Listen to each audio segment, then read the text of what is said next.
apologize for being a few minutes late, but it looks like you had good use of that time reconnecting with fellow friends in the industry, so hopefully you'll forgive me then. But again, grateful that you're all here today.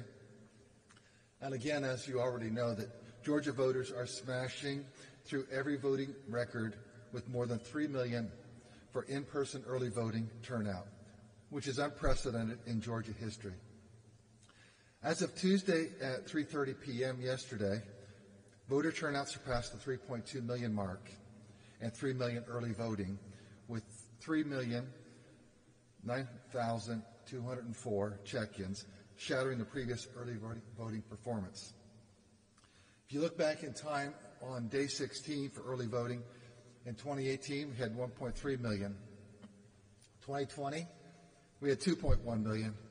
2022, 1.7 million. So that kind of gives you an idea of where we are today. Record turnout. This will be my team's second presidential election.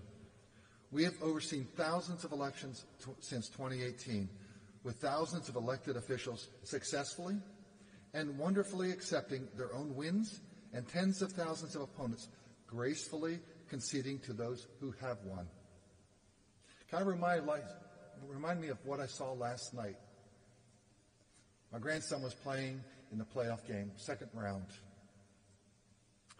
And that second round of baseball playoffs, all of a sudden, that last inning, all of a sudden went the other way. And my grandson's team came up short. As soon as they came up short and they lost, I know that they were disappointed. But what they did, because both teams were good sportsmen, they lined up. And they did that passing of shaking each other's hand and said, "Congratulations, good game." I know my son and my daughter-in-law, they're proud to see that from their son. As a grandparent, I'm proud to see that. But just as an American, I think that's wonderful, because I think that's what America is gracefully accepting your win, but also gracefully accepting your losses. And I have no control over human behavior, but what I do and what I will make sure, and what I have made sure since 2018, that I will hold both parties accountable to you, the voters of Georgia. And I stand ready to defend the results of the election with election officials all across the states. We will do our job. Georgia voters also know that we've made it easy to cast a ballot, because I've been traveling the state and I've been watching early voting. In fact, I early voted on day 2. We know it's easy to cast a ballot, and we know it's hard to cheat. It's really as simple as that. Over the last few years, we have worked tirelessly to prepare for this election by adding early voting days and investing in infrastructure, creating more security and more voter convenience. But then you think, only to be rewarded with the lies about Jim Crow 2.0, and we lost an all-star game. Frustratingly, recently a candidate repeated that lie, that we will lock up people and give water to voters waiting in line to vote. That's a lie, because we don't have any lines in Georgia. It's just cheap politics. Now, there are some reports of voters waiting in line for more than 30 minutes at a few popular voting locations. But during early voting, you can vote in any of your county precincts that are open on early voting. On day 2, Trish and I, we went to a North Fulton library. We looked at the line. It looked like a 30-minute line. But actually, I think it's probably a 20-minute line, because we've done such a great job with our electronic poll pads of moving people through the lines. So what we did is we went to another library, voted in 7 minutes. And that's what you can do, in and out the door, and it's quick. So what we're seeing right now is statewide, you have to wait for as much as 3 minutes to check in to vote. For me, it was under a minute. No special treatment. That's what they're running through at that precinct. But also that's what they're running through in Paulding, where I was at yesterday, Coweta, and the day before in Jones County. People are moving through those lines very quickly. And I'm just so proud of the work that our counties have done, and so proud of my election team and what they've done. And nobody's getting put in jail. Nobody's getting arrested, because there are no more lines. I made sure that one of the things that we put into state law was that lines on election day have to be shorter than 1 hour. And we've also then just didn't put it into state law. We actually worked with the counties, giving them some metrics. This is how many voters you have. This is how many voting machines you have. And then you're going to get, graded on that: green light, yellow light, and also red light. We worked with the counties, and the counties have done a great job. In 2022, the average wait time was 2 minutes. 2022, the fall of 2020, when we started monitoring this, it was 3 minutes. And we'll see what it is next week, but we know that we're going to work on making sure that lines stay under 1 hour. Yes, there'll be maybe a few precincts that'll be 50 minutes at those little moments. But it's really important because we think the voters should always come first. And the voter experience is really important. Everything that we have done for elections have been to improve ballot security, transparency, accuracy, and trust, and improve the voter experience for short lines and quick results. Simply put, I have put voters first, and that really matters to me. Their vote matters, but so do they. But also when we do that, we build confidence. And by building confidence, we build trust. And trust is today's modern day gold standard. We're battle tested, we're ready, and we're delivering a convenient voter experience, despite everything that some people might say. I want to bring up here, Blake Evans. He's going to share some metrics here for you. We're going to put on real TV, which is our data, not what you're going to see on general TV. Go ahead, Blake, and share that.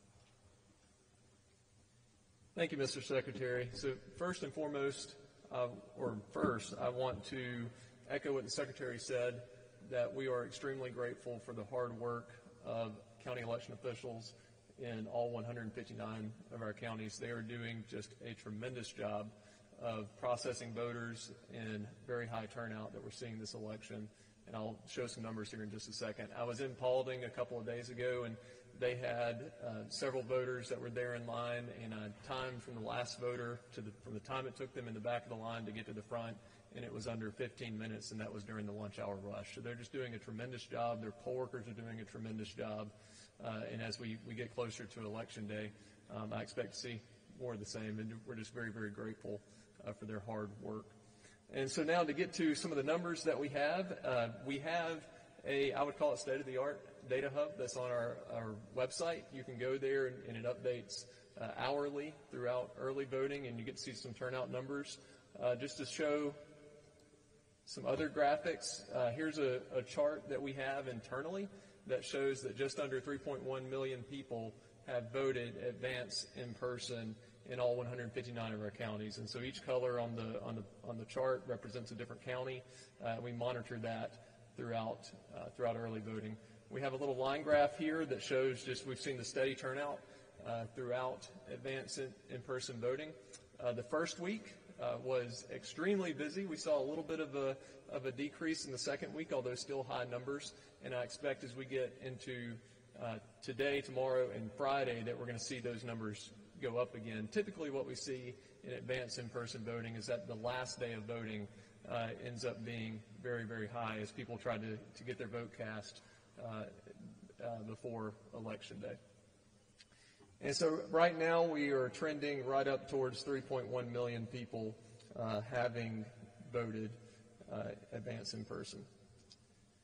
This right here is a screenshot of our data hub, which you can go online and take a look at. This particular screenshot shows absentee voting statistics. And we have a lot of great data here that people can really drill down into. They can drill down into the county level, and they can look at how many ballots have been requested by voters in that county, how many have been accepted, how many have maybe been canceled, because we do have voters who will cancel their ballot, for example, to show up and vote in person. We have that data here. And so through our data hub, you can drill down and look into this. When I took this screenshot, we were sitting at just under 200,000 absentee ballots accepted, and that was out of 341,520 that have been issued as of about an hour ago. And so, again, we update these numbers hourly, and so we'll be doing that up until Election Day. Now, on Election Day, we will not be updating the Data Hub hourly with Election Day turnout, and that's simply because we have about over 2,200 Election Day polling locations across the state, and we get turnout numbers from most of them, but not all of them. And so, but during advanced voting, we do update this hourly. And then we also have this on our data hub. This is showing total turnout of all 159 counties in our state. At the time that I took this, we were sitting at 45.4% turnout. That's just under 3.3 million people having voted in our state. And you can also drill down. You can see which counties in the state are leading the turnout. And Towns County was sitting at about 64% turnout, which is very, very high. Going into, with still 2 days left, 2.5 days left of early voting. And you can see which counties are leading in turnout all the way down to from 1 to 159. And so I wanted to share those with you. Again, I encourage you to go to our data hub. Just a few other things that I want to say real fast is we are very thankful, I mentioned, for our county election officials. We're also very grateful for our Georgia Emergency Management and Homeland Security Agency. They've been tremendously helpful to us throughout the process of early voting and preparing for Election Day, especially in the aftermath of Hurricane Helene. They have helped us with even deploying Starlinks and making sure that we have those if the county loses communications. We had one county that lost communications at their main office, so we deployed a Starlink out to them, and they were able to continue processing their absentee ballot applications and voter registration applications, so we're very grateful there. Also very grateful for Georgia Power, as they have been helpful in the locations where we needed power restored. They made sure the power got restored. And also, as we gear up for Election Day, they have been helpful in making sure that there's not construction going on near polling locations. There's not work that they're doing going on near polling locations. And so we're grateful for that. And so with that, I do want to turn it right now over to our Chief Operations Officer, Gabriel Sterling. Absolutely. Blake Evans, Elections Director. You're always being helpful. Blake covered most of this. Obviously, record turnout is fantastic, and we are very thankful to the counties and their workers. We have to acknowledge are working in an environment that is very different than it was 8, 10, 6 years ago. It's an environment that is highly stressful, but they know what they're doing, and they know their jobs, and these are all American heroes. And the Secretary and Blake and I get to get up here with all the TV cameras and everything, but we always have to keep in mind that it's the county, local elections officials who are running this election. And on the Data Hub, we made a decision to invest in that years ago to help to kill misinformation and disinformation, the idea of ballot dumps, the idea that we don't know how many votes are coming in. Because on Friday, you can look on the Data Hub when we close down, and there'll be some reconciliations where they make sure they get all the cards in and all the check-ins lined up. We will know the amount of people who voted early. And also, by Monday afternoon and even Tuesday day, we will know how many absentee ballots have been received. One big thing on absentee ballots, we still have 140,000 that are out that could come in. As we have been saying now for a month, if you haven't gotten your absentee ballot yet, make a plan to go vote in person, either early in your county or on Election Day. If you have gotten your absentee ballot, us and the United States Postal Service now say, do not put it in the mail. Take it to your local county elections office or the drop box at the early voting location in your county. That way you're protecting your vote. If you have mailed it, sign up for Ballot Scout on your My Voter page at mvp.sos.ga.gov and make sure it's been accepted. If it hasn't been accepted by Thursday night, make a plan to go vote at your local early voting location or go to your regular Election Day location. All that information is on the MVP page, so it's very convenient for you to go to. As the Secretary and Blake said, we're here for the voters of Georgia. And they are showing up and showing out, I guess is what they like to say. We're at 2/3 of the entire turnout we saw in the 2020 election already. There's a possibility it could be a ghost town on Election Day. We could see we had less than 1 million show up in 2020 during COVID with all the uses of these free Election Day voting. And we, like the Secretary said, we can't know voter behavior or human behavior. We may break 4 million, we may not. This is what we do know. When you go to vote, it'll be an easy process. And there are those who are already going out of their way to try to undermine people's thoughts on how these processes work. Another thing on Data Hub, there are people in the Twitterverse basically saying the active voter numbers are going up after the registration date is closed. In the very first press conference we had for this general election, we said the active voter number will continue to rise. That is for two reasons. One, registrations that were received before the cutoff date that hadn't been processed yet. And two, every time an inactive voter votes, they become what? Active. So we're being transparent. And I love some of the things on Twitter. They'll take pictures like, it's going up. It's like, if we were going to do something secretive, why would we tell you? We're giving you all the information in the world. And we're explaining it to you. And for those who choose not to understand, and it is a choice. People are making a choice not to believe those of us who are in the government offices, and I get it sometimes. You should be skeptical. You can ask questions, and those can be legitimate. But some of these things are so cuckoo-cachoo crazy town that it's ridiculous to even try to respond to sometimes. So with that, I'll take any questions y'all might have on this turnout and everything else. We'll start. Mark, why not?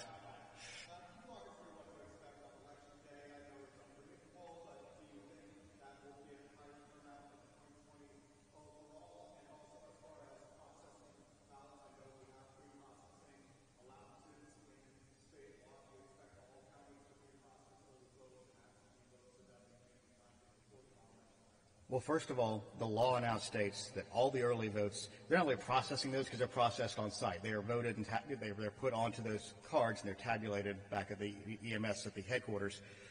Those will all be uploaded to the election night reporting system and made public 1 hour after the polls close. I know some people have been saying 8 o'clock. The law specifically says an hour after the polls close because let's say that, Gus, the night watchman overslept and forgot to bring the key in, and they open up at 7:20, and a court orders them to stay open until the following 7:20 that night. For that county, it will be 8:20 for the upload. So there is that possibility. So the vast majority will be up by 8. Also, any processed absentees, as you pointed out, will also be loaded at that point. Depending on the county, depending on the volume, there'll be many people who it could be coming in on that Tuesday if it came in the mail, and that's not going to be processed till that night or probably the next morning, potentially, depending on what happens that day. The other thing we will know is by midnight, we will know the volume, the outer edges of who's voted. And to go back to something that happened in 2020, Uwakava was this bucket of votes that everybody thought might change the outcome. We've gotten 20, I'm going to spitball these numbers. You want specifics, you can call Blake in our office and get the specifics. It's around 23,000 or so Uwakava requests, and I think about almost 10,000 been returned. Is that about right? About 10,000 been returned. What happens is not all of them make it back. And I remember very specifically standing here and they said, well, how many are in the mail? I'm like, I can't know that. I can tell you this. At the time, it was more than 0, but less than 8,000. We'll have a similar situation this time, depending on how many come in over the next few days. Because those, by law, if they're postmarked by Tuesday, have to be accepted by Friday. And I'm going to go over this again. The other 2 buckets of votes that can be there from Tuesday to Friday are the provisional votes that can be verified, and then also the absentee ballots that can be cured. And a cure is you forgot to sign it. You forgot to put your driver's license number on it. You transposed your driver's license number. The county has to notify you and let you know, hey, you need to come in here and fix this so they can protect your franchise. So again, it's another reason to go through and check on the My Voter page to make sure that your mailed ballot, don't think it's done. It's the responsibility of the voter to go make sure that that has been accepted by the county so it can be counted in the final tabulation. Who else? Yes, sir.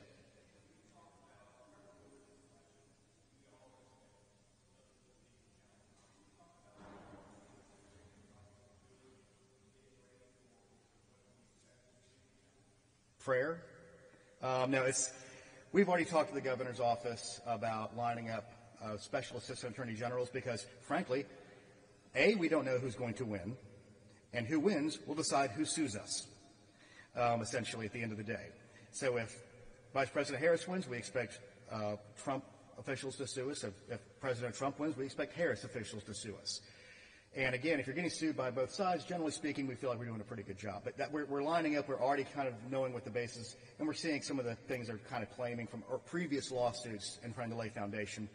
I don't want to get too deep into our general counsel standing over there itching right now, I can tell. So, Archith.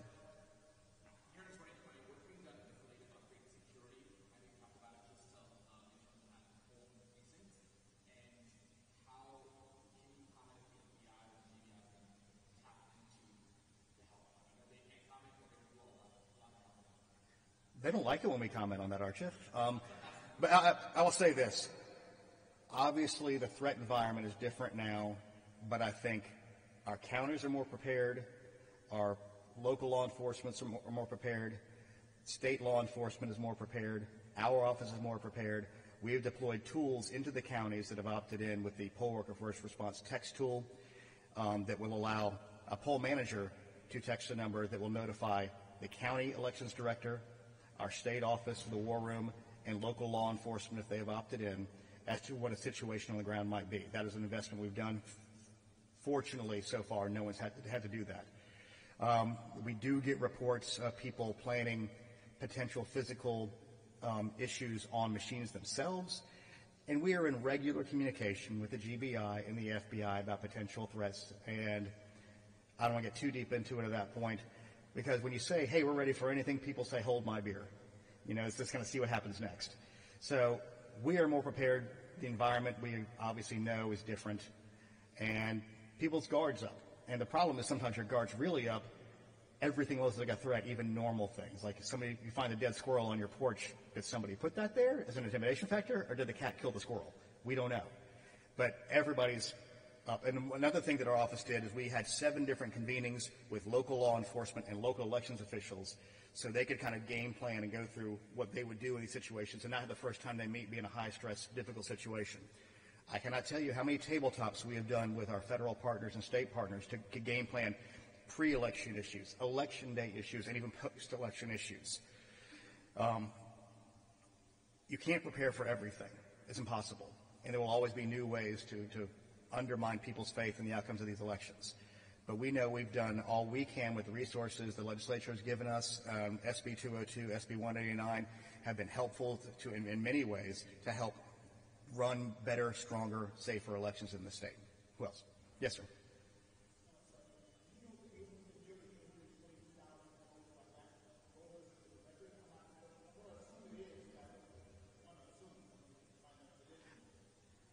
A mathematical assumption is yes, because as an overall percentage, but we can go back and look at that specifically, but I'm going to make an assumption that it likely is. Yes, ma'am.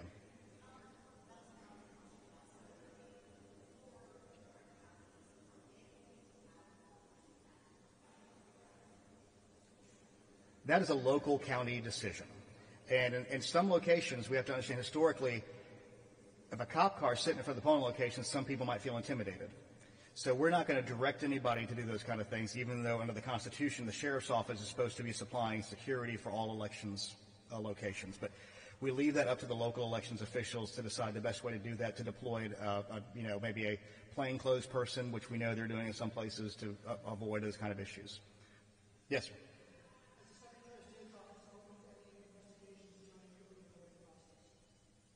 I'm sure we have, but I'll have to look into it. Because we always have claims and stuff, and some we triage out as being not supported by any actual evidence. But I think we have opened up. We've opened up a handful, yeah, but not a ton. But we can get you those basic numbers. Nobody in the middle. Come on, don't leave your hammer, guys. Anybody? All right. Yes, sir.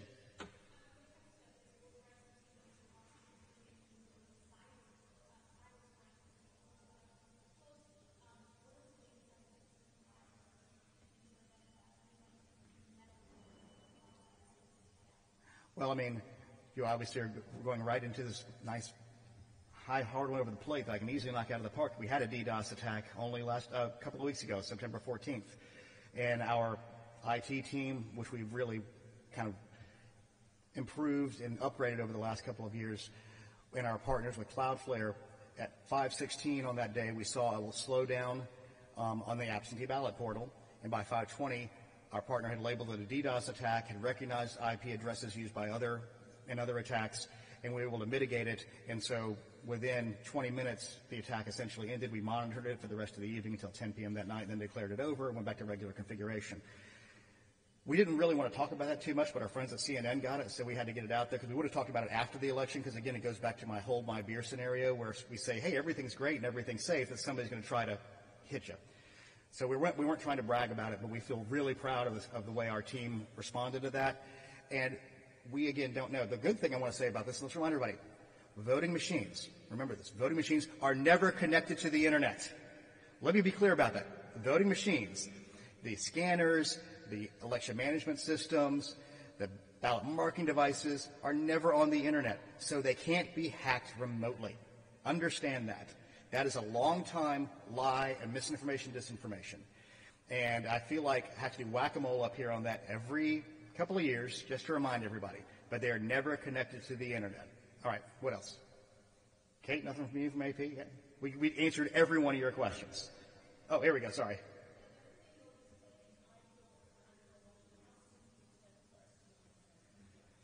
Well, everything going to plan would be every voter gets to cast a vote, all the tallies come in. The one thing we can't control is what the margin is. We can't control that. So if the margin is 50,000, everybody will easily be able to make the call because the official results don't come out until we certify the election. But the networks will be able to make the call. I saw this one terrifying tweet from a political group that had all the states with like the margins they thought they were going to have based on who's turned out what the polls say, and they had Georgia at plus or minus 1,000. I didn't sleep that night very well because it could be that. This is a tight election, and I want to make sure that all the Harris supporters and all the Trump supporters who can't possibly imagine the person that they hate winning, it might happen. It might happen. This is a tight election. Anybody telling you it's going to be a blowout one or the other has some secret magic ball the rest of us don't know about. It's going to be a close election here. It's going to be a close election in Pennsylvania. It's going to be a close election in Michigan and in Wisconsin and in Nevada and Arizona and North Carolina. And guess what? That's what where are all the presidential candidates in this last week? Here, North Carolina, Michigan, Pennsylvania, Wisconsin, Arizona, and Nevada. Because we know what's going to happen in every other state. The best thing for us, and we say this as election administrators, is we want a high turnout, we want a wide margin. I think we're getting the high turnout taken care of. We could potentially have a record turnout of active voters in this state. 2020 was the highest since Jack Kennedy was elected in 1960. And as we know, the voting base there was a lot smaller because that was pre-Voting Rights Act. So the voting population now is gigantic compared to that, and we're going to have a record turnout more than likely. But we can't know what the margin is going to be. And that's going to be determinative of when we know. People like, in 2020, guess what? We had a great election day. Everything went fantastic. There were no lines. We loved it. It was great. Same thing's going to happen this time. We're going to have a great election day. This will all be determinative on the actual outcomes. Anybody else? All right. Thank you all. And we'll see you probably, if not before Tuesday, we'll see you Tuesday.